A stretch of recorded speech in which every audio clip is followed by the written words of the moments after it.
All right, so hey guys, we're having some really weird times going on right now. As y'all know, we're in the middle of a self-quarantine time, if you will. Schools are out, partying's out.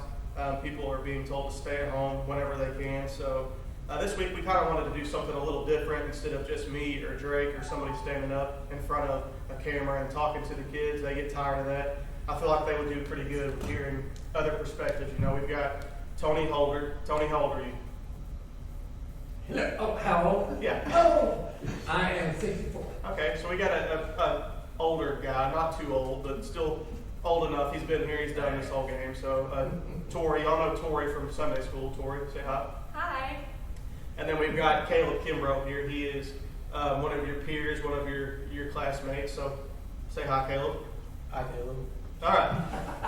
Good deal. So basically what we're going to be doing today is we're just going to be having a table talk over what we feel like God is trying to tell us during this time, what he's telling you personally, and what we're kind of doing to get along, if you will. So make sure you watch this video all the way through, because at the very end we're gonna have y'all an opportunity to win a $50 gift card to Walmart whenever you can get back into Walmart. That'll be really cool. So you have to watch the video all the way through, though, and we can tell, because we know everything, we can tell if you've watched it all the way through. So before we begin, Tori, would you just lead us in a word of prayer? Yeah.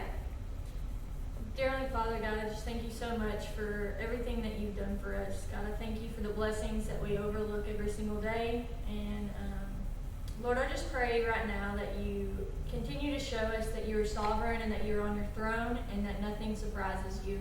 God, I just thank you for our health right now, and I just thank you for watching over us and teaching us new things through different avenues every single day, God. I just pray that through this table talk that the youth will be touched, or whoever may watch it, God. And I just thank you for the ability to come into your house today and to learn more about you and just to get different perspectives on everything that's going on. In Jesus' name, amen. Amen. All right, thank you. So basically the premise today, we're going to be talking over Ezekiel 2 in verse 8. So to give you kind of a little bit of context what's going on here, God is getting ready to talk through his prophet Ezekiel. And I'm not going to read the whole entire thing, but what's happening is God is getting ready to talk through Ezekiel, and he tells Ezekiel he's about to be talking to a wicked nation, and he's telling him, look, it doesn't matter what these people are going to say to you. It doesn't matter if they listen to you. I've given you a word, and you need to trust what I say. So verse 8 says, do not rebel like that rebellious house. Open your mouth and eat what I give you. So I feel like God is trying to tell us through this time to open our mouths and eat what he's putting into us right now. Don't listen to a lot of what's going on. You know, there are times and places to be listening to that. But right now, as God's chosen people, as Christians, we should be listening to what he is telling us. So what do y'all think about that? What are some things that God is maybe telling you through this time? Well, Steph and I were talking about it this morning, and you know, when he says that, you know, to basically to trust that what he's going to put in our mouths, you know, it's the ultimate degree of trust when you know that someone else is going to feed you. As an adult, you know, certainly not as a child, but as an adult, to trust what I'm going to put in your mouth, how I'm going to feed you spiritually or physically. And that to me just means that, man, we just got to release. We've got to absolutely relax into his word and what the thing's about, and he's going to take care of that. Don't get caught up on the small things and don't judge how it gets there. But at the end of the day, this is going to be his plan seen. That's awesome. We've got to relax. That's awesome. That's some good stuff there. So y'all are really learning how to, and this is hard for someone, I'm sure, you know, your age, who has seen in America where the American dream has pretty much been, throughout. It's you've had to work for everything you've had, and now you're physically unable to work because they're not letting you work and they're telling you to stay home, and you're having to trust in something bigger than yourself. Would you say that you're having to trust, like actually physically trust in God more than maybe you have in a long time? Absolutely. For us, you know, I'm at retirement age. This is, for me, when things get cool, you know, that things start to be paid for. I've got more time, you know, I've got the ability to do some things I want to do, when we would relax and be fed. And we've been faced with, okay, what's going to happen to my future? What's going to happen to my children and grandchildren? Because, you know, I was a, you know, principal money winner. And, you know, so what's coming down the road for us? And we prayed about it a lot. We feel young inside. You know, we're older people. We feel young inside. And we want to enjoy things a little bit. So we haven't had to have direct physical touch and feel of God's word that, hey, yeah, I got this. Don't sweat the small stuff. Don't sweat, you know, what work is still out there. Don't sweat, you know, are your children employed? How are your grandchildren taking this? Don't get hung up on that. You've got to get on your knees and relax, you know, to me. For sure. And that's what we're striving to do. Okay. Going off of that trust thing, in Habakkuk, he had asked God to show him what he was doing, you know, in the nation. And he said, even if I told you, you wouldn't believe the amazing things that are happening. And so I think just trusting him to know, okay, even if you don't reveal that to us right now, you're still on your throne and, like, you still have a plan through this. And, like, the relaxing, that's just really hard, especially in college. You're used to living, I mean, once you start college, you're behind. And, like, that's the feeling constantly. And so everything started to slow down. And you make a lot of excuses for, I don't have time, or I need to read the textbook instead of the Bible, which the Bible will get you a whole lot further than any textbook. But just to see how many excuses I really have made, because every distraction is taken out. Every single distraction. And I still am not putting forth that effort to get into the Word and, like, clinging to Him as much as I should. You know what I mean? So that's been really eye-opening to know, okay, I've taken every distraction away. Are you really still, like, what's your next excuse? You know? Yes. That's good. I mean, there's always going to be excuses out there, and that's you know, I think you hit home on something there. Is that God is physically taking away every single excuse that we as Americans have to distract Him from us. You know, or distract us from Him rather. He's taken away our college sports. He's shut down the entire NCAA tournament, which is something that I look forward to every year. That's my favorite event of the year, is the NCAA tournament. He's taken that away. He's taken, or at least allowed these things to be taken away. You know, everything, just everything from major sports, which is, you know, as Rob said a couple of weeks ago in his sermon, is the great American God.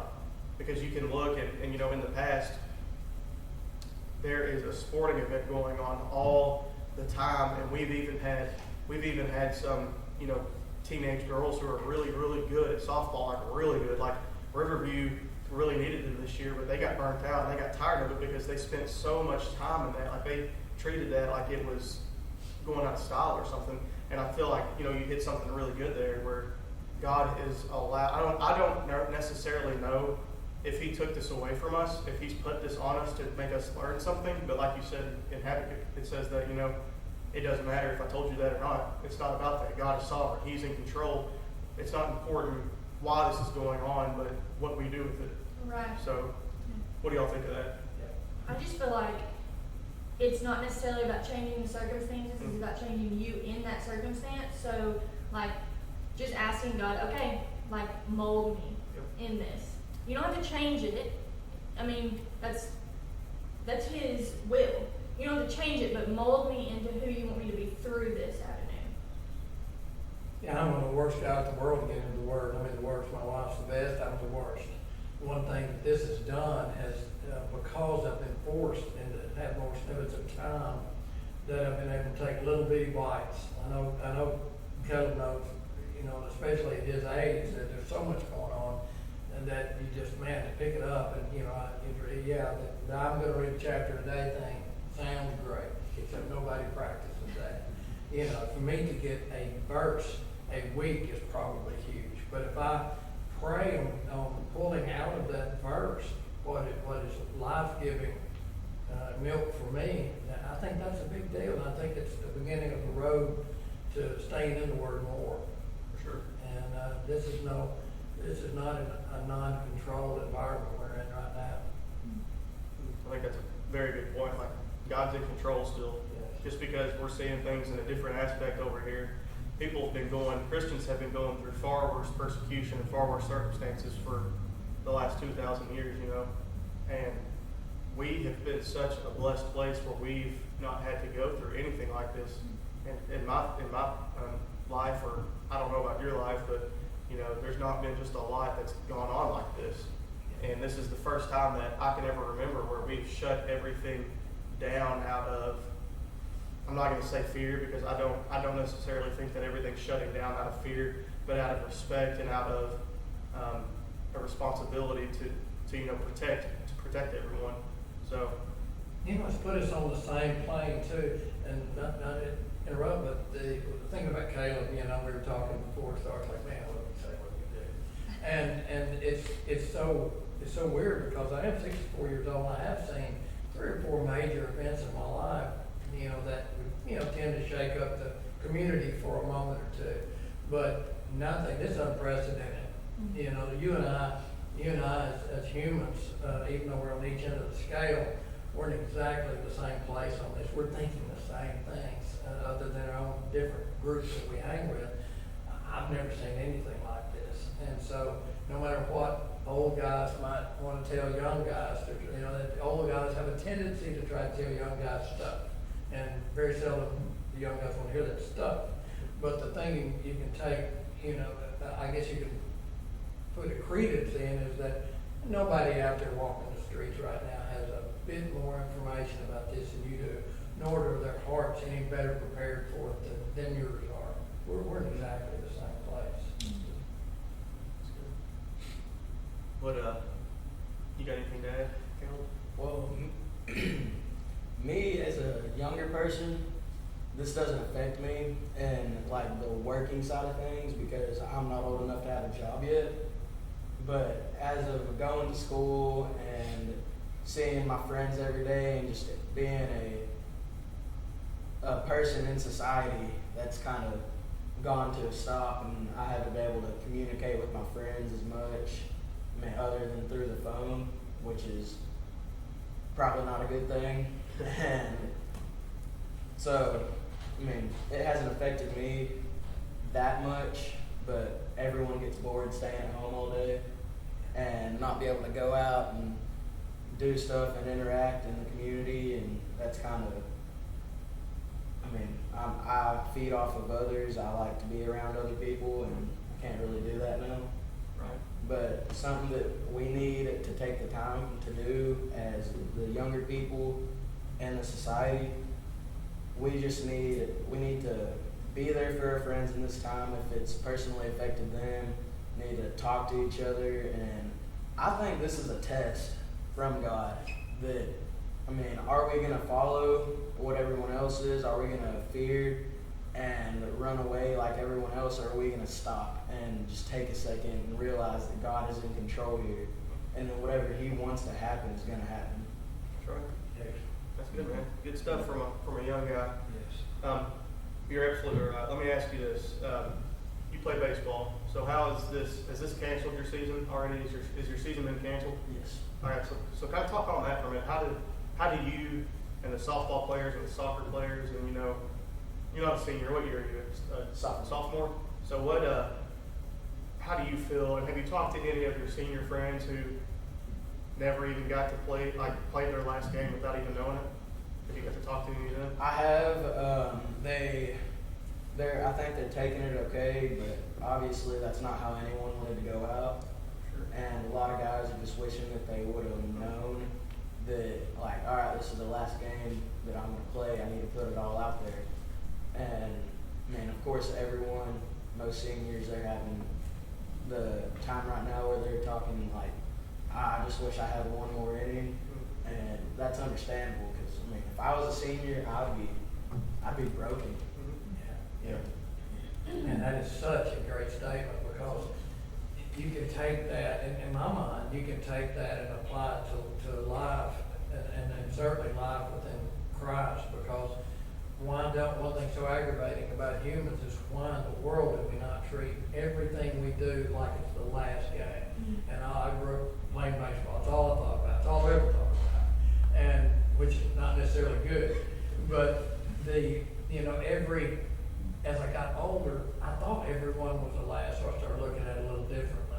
young guy, I didn't do that. In humanity, under God's reign, they don't do that. I don't tend to treat everything, like sitting with you guys, I don't tend to treat it like the last one, or I put so much value in, you know, like you see the seniors wishing they had done. And that's what I strive to do sometimes, is try to treat every one of these encounters as it's the last one, because you know how excited you'd be. You know, that's a great point. That's great. Yeah. Going off of that, like, just the other day, I was thinking,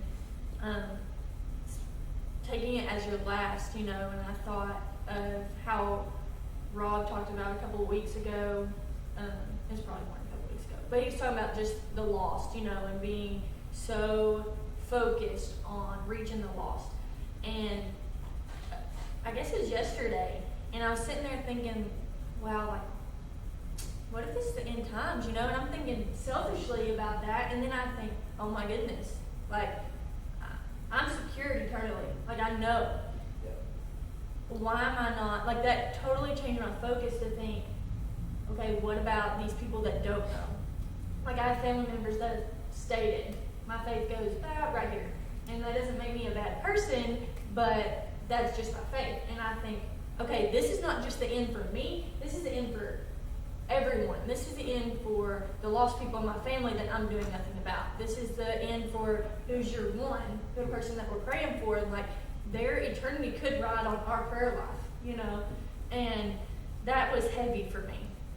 That's the, and I'll play back off of that. I was looking, I was coming up here, I was sitting in the truck before it came in, was 1 Peter 3:15 says, but in your hearts revere Christ as Lord. Always be prepared to give an answer to everyone who asks you to give the reason for the hope that you have. But do this with gentleness and respect.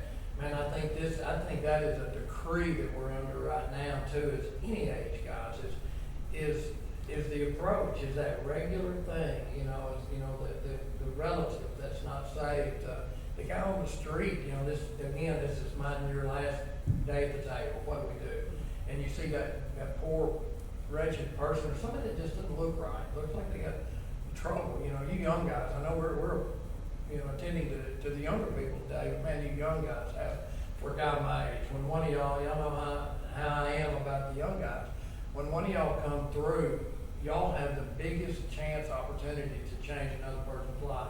We don't have at our age. We have one, certainly. I always employ that. But you guys, and the light in your eyes and the energy and the good skin and all the stuff that goes with that, you know, older people love it. They just play off you guys. So, you know, everybody, as you look across crowds, you know, just pick out the guy that I could just say yes ma'am to, or to thank for. It's incredible how it changes their life. And then they start to wonder how you got it. Why are you different? Why do you act that way? Then there's your opportunity. There's the kindness to say, well, for me, you don't have to be a preacher. We don't have to all be Rob. I'm terrible at that. But it gives me that opportunity to say, well, for me, this is what gives me some hope. Mm-hmm. And you just changed them. You don't know how sometimes. You change them forever. Mm-hmm. They're different forever.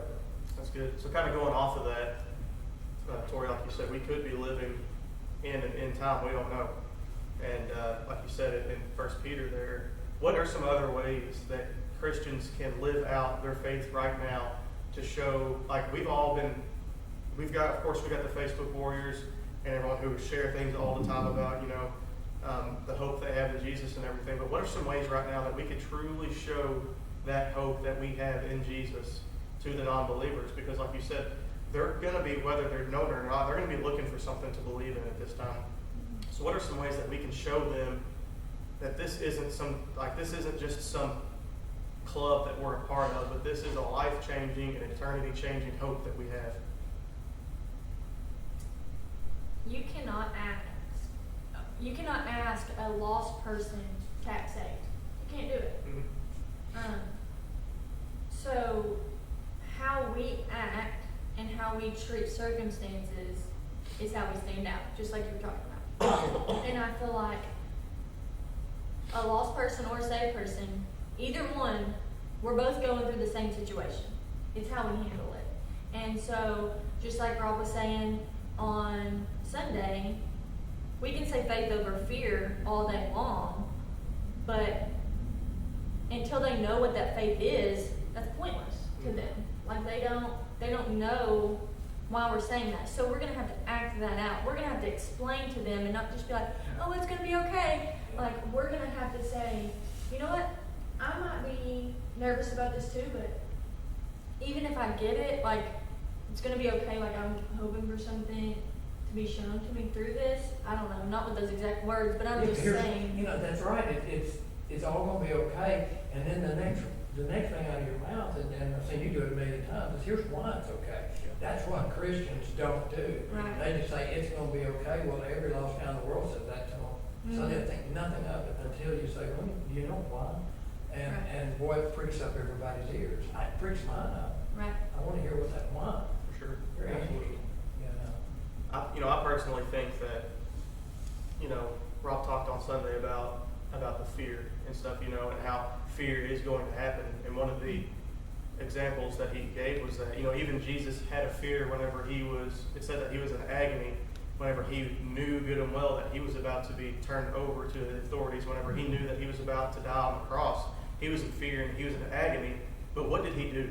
What did he do whenever he was in that? He immediately went and sought out his Father. Mm-hmm. Like Ranger, a couple of weeks ago, whenever it was storming really bad, he wants to act like this, real tough and everything to do. He's not afraid of anything, not to try to beat up on people and stuff, but you really see who he truly is and who he truly puts his test in whenever that thunder shakes the house and he screams, "Daddy!" and he runs and grabs onto my leg. If Jesus did the same exact thing, and people see us whenever we do have some fear, Tony, because your generation right now, it's going to impact them the most, but whenever your generation of Christians say, you know what, yeah, I do have some fear, but I'm turning to my Father in this fear. I'm not going to turn to Facebook and see what's the newest outbreak, how many people have died. I'm going to turn to my Father, and He's going to get me through this, because while my physical health may be in danger, because the Bible says that God allows the rain to fall on the just and unjust. He doesn't take away the physical circumstances from people all the time, but He will protect your soul, and that's what this is all about, is the soul. So kind of speak to that. How can we? What's something that each generation can do to show, a generation of unbelievers how we're not fearing and what we're doing to turn to God? Oh, I mean, I'm not going to say that I'm not fearing. Mm-hmm. Like, maybe not about the virus. Maybe I should be fearing that a little bit more. But I'm not going to say that I'm not fearing, and I think that's a testimony to them that I am scared, but I always look at fear as FEAR, false evidence appearing real. And it's false. Like, the only way we know the truth is through the Word. Like, that is the truth. And that's the only way we can fight a lie. And so, just showing them that it's okay to be scared, but we have a source that will walk through the scary times with us. Does that make sense? Yeah, for sure. Absolutely. Yeah, and your actions always create the actions. The world always emulates your actions. If we come on as excited and perturbed and man, just fearful, like Caleb and I were talking about a while ago, this is new for everyone. And people, as you get older, people tend to watch you more. Sometimes they're looking at you. The lost world a lot of times is looking at to see if you've got holes in you, and that's fine. That's a good thing, because if you do not have those apparent holes, sometimes it gets them closer to God, which is what we all hope for. The beauty in it, I think, is that if we can, with God's help, if we can remain very consistent, as young people, the middle group or the older guys, remain consistent, always be, if you're totally dedicated to the Lord, stay consistent in it. React the same way to everything. And think and contemplate everything. Bad grades or exams or new jobs or going into retirement things. It's if we truly believe, then we're going to approach these things in a way that can be copied or emulated by the lost. The lost, the brother beside your cousin, your friend, your aunt, your uncle. It doesn't matter. They may try you and they may test you and they may talk behind your back and they may say, well, he ought to know Holder when he was 25. You know, he was a lot worse than me. Probably was, but the fact is, that's not what we're about today. Look where the world has come. I just pray that people would be consistent. Always treat people when their face is to you the same way that when their face is turned. And I think you'll make a mark. Sure, that's awesome. So we've gone for about 20 minutes now. Just kind of as a closing remark, this, you know, what would, I'm going to ask y'all each a question, I guess, is where I'm trying to go with that. So, Caleb, we'll start with you, okay? So, you're out of school now for the unforeseeable future. Y'all may not go back to school this year. And you know, well, whenever I was in high school, I would love to have that happen. Not everyone's like me. Some people are more sociable than I am. So how are you still, you're a social being, I would say. You talk all the time anyway in class. So how are you staying connected with your friends during this time? Well, we've got some group chats going, whether it be on Snapchat, Instagram, text message, and that's kind of our way of staying in touch with each other. And for the seniors,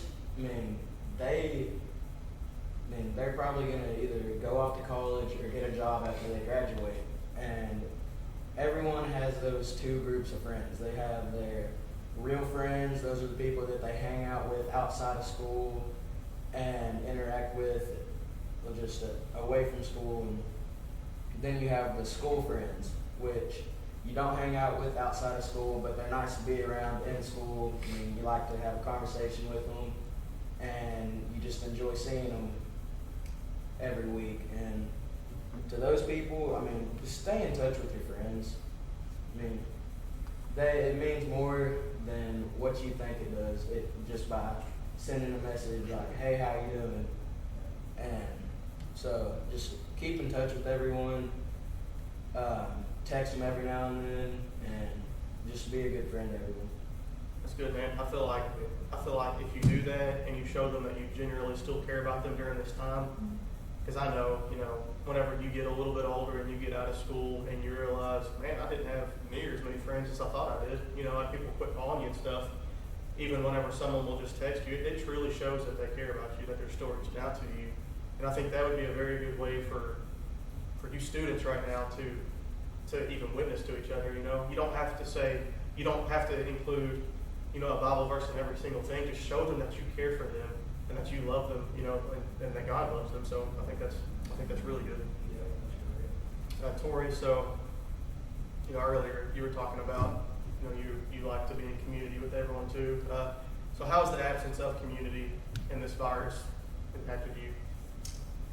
I did not realize how much I fed off of people. Like, I like my alone time, so that's like a precious time to me. So I feel like through this time, I've realized how much I need community. So I was thinking about how Jesus had 12 disciples, and like he leaned on them. And if he needs people, all the more reason for us to need people too, and I feel like I am a firm believer in Satan's biggest lies, that you are the only one that goes through something. For sure. And on the flip side of that, I feel like God gives you community so you know that you're not the only one that goes through that. And so through this time, like, it's really affected me, like, mentally, to just be in, quote, isolation. I'm not really good at it, so I kind of go around. But spreading the hate. yeah, I kind of go to work when I can and stuff like that. But for real, oh my word. Just Corona. seasonal allergies. No, but just realizing how much I really do need people.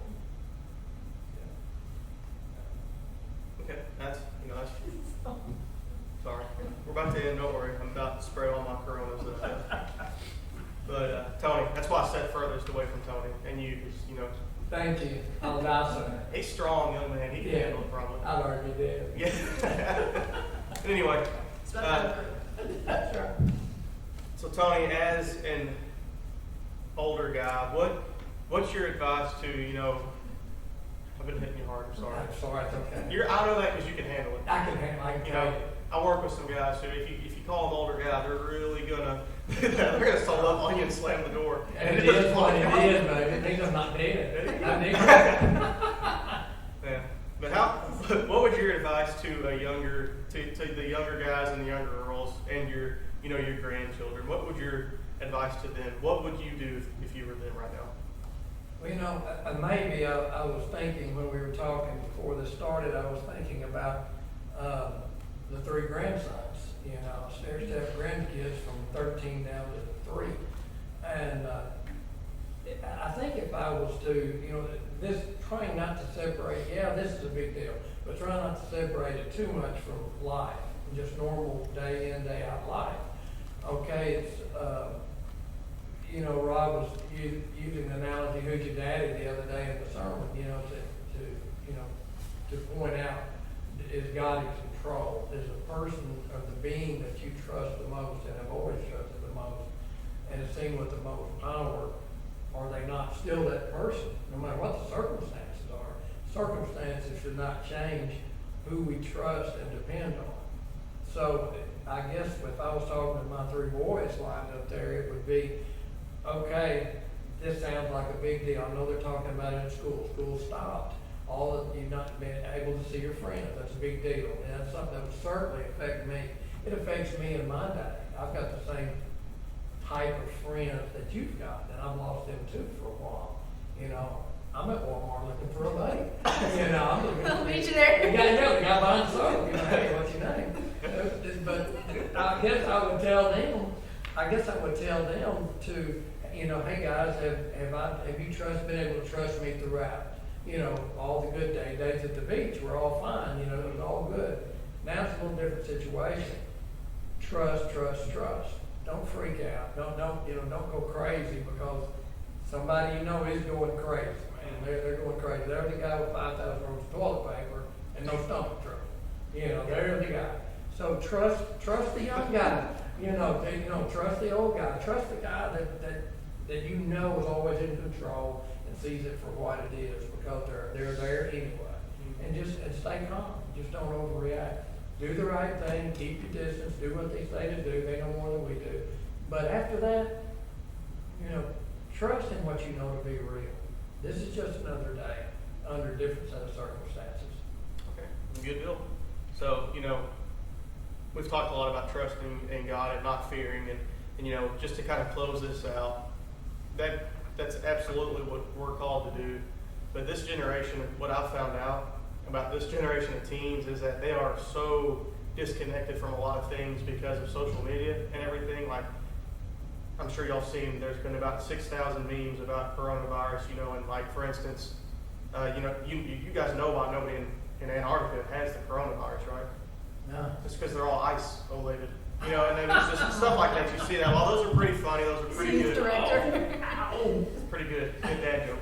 But my point is, that this generation becomes really detached from the real world at times. So while we don't need to fear this, I think there is a healthy level of respect, and we do need to keep in mind those people who are being impacted by this. People, with autoimmune deficiencies, things, people with who have problems with, whatever it may be, diabetes and stuff. They're going to be more prone to get this. Elderly people are more prone to get this. The healthcare workers are more prone to get this because they're in that situation. So with that in mind, the last question is, what do you guys see as just one simple way, of course praying, but one simple way that we could be effective witnesses, not only to the unchurched world, but to those people who are going through the battle right now? What can we do for those Christians, our fellow Christians? Go ahead. So what we can do is, of course, like you said, pray for them. But if they're going through a time of hardship, then be that person they can talk to. Be someone they can rely on. Most of y'all that know me, y'all know that I like to be, like, if there's a problem with someone, I'm going to be the first one to go up to them and be like, hey, what's wrong? So, me personally, I try to be there for people when they're going through times of hardship, and Everyone needs someone to talk to. Sure. Good. What do y'all think? One word that comes to mind is perspective. And just knowing that if they're going through it, and I'm not, like if maybe we're going through it in a different way, I handle things by laughing and joking it off, so, or making light of it, where you might handle it with anger or something, you know what I'm saying? And so just knowing the perspective of how people are going to handle it, and then meet them where they are. I guess if I was gonna send just one message to everybody and didn't have much time to spend on it, it would be going back to how does the top 5 guys, you know, if you want to put it in perspective, how are the top 5 guys in your respect group? We can all name the top 5 guys in our respect group. Who do we really respect? Pick them out and see how they're reacting. If you truly respect that person, you're going to get good direction from them. And you may not have to talk to them to get it. You may already know. You know how guy number 1's going to react. He always has his stuff together. You know, the young guy goes to Caleb, you know, admittedly, and says, you know, hey, I got a problem. Or you say, what is your problem? And that's part of the 5 group, man. You're in the group of 5. Everyone's in a group of 5 to someone if they're living right. And just seek out those 5 in your heart and emulate something about their reaction to it. And hopefully it would be somewhere in that list would be that, you know, God Almighty is in control of this thing. That's the thing that's probably going to anchor that group of 5 every single time, or they wouldn't make the cut. Sure. That's awesome. Well, guys, we're about out of time. We've had some good stuff here. Earlier, I told, you know, everybody listening that there was going to be a way to win that $50 gift card. You know, we just wanted to show appreciation for y'all out there listening and to everything that we've had to say today during this little table talk. But so in order to win that $50 gift card, you know, all you have to do is you need to go on Facebook and you have to like the Commotion page. It's spelled with a K, KOMMOTION, I think. It'll pop up. It's like there's very little things spelled with a K out there. But you need to like the Facebook page. You need to like this table talk presentation and then share it on your news feed as well. So you need to just do that, and then we'll just randomly pull one out, and we'll announce that next Wednesday, whatever kind of service we have. We're going to announce that, the winner of that, next Wednesday. So guys, I just want to say, you know, thank y'all for coming out, for giving some some good perspective on this, and guys, you know, to close things out, I just want to say, you know, Jesus is still saving, even though the world may be slowing down. Our God is never stopping fighting for us. And guys, if you're out there and maybe you've thought that, okay, this is a scary time, I want to get my soul right, or I need to trust in something bigger than myself, you can reach out to us, any one of us, and or just, you know, any adult within the church that you, like you said, that's in your top 5 that you respect. Just reach out to somebody and ask them how that we can have that relationship with God, with Christ. So with that being said, Tony, will you just lead us out in a word of prayer? Gracious Heavenly Father, Lord, we thank you so much for the opportunity to live in a world where we can stay connected even in light of some of the things that have been going on. Lord, we just ask you to show your hand over us and to settle some of the fears that are going around. Lord, help us, our ears to open and to understand exactly what we need to do. Number 1 being just lay it at your feet. It sounds corny sometimes, Lord, but at the end of the day, when we're really hurting the most, it's not corny to any of us, and we know it. Get by yourself, do what we need to do, to get with a group. Just do what it takes to lay your heart out and to follow God in this, because He is in control. Inevitably, we will all see that He is in control. Lord, help us to react slowly and thoughtfully. Help us to be kind, over and above kindness. If we can show kindness, Lord, we know we're in control, and we know we're doing the things you would have us to do. We ask you to take us through this week. Have us to act the way that you would be most pleased. With that, keep us safe. Help us to do what the government asks us to do to get well faster. put us back in our normal circles. We ask these things in your name. Amen.